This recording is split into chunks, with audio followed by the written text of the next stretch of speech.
If the bobbin winder of your machine isn't working, open the wheel of your machine.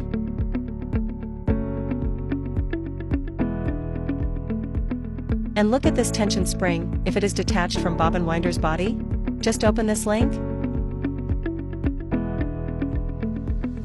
Put the tension spring properly like this.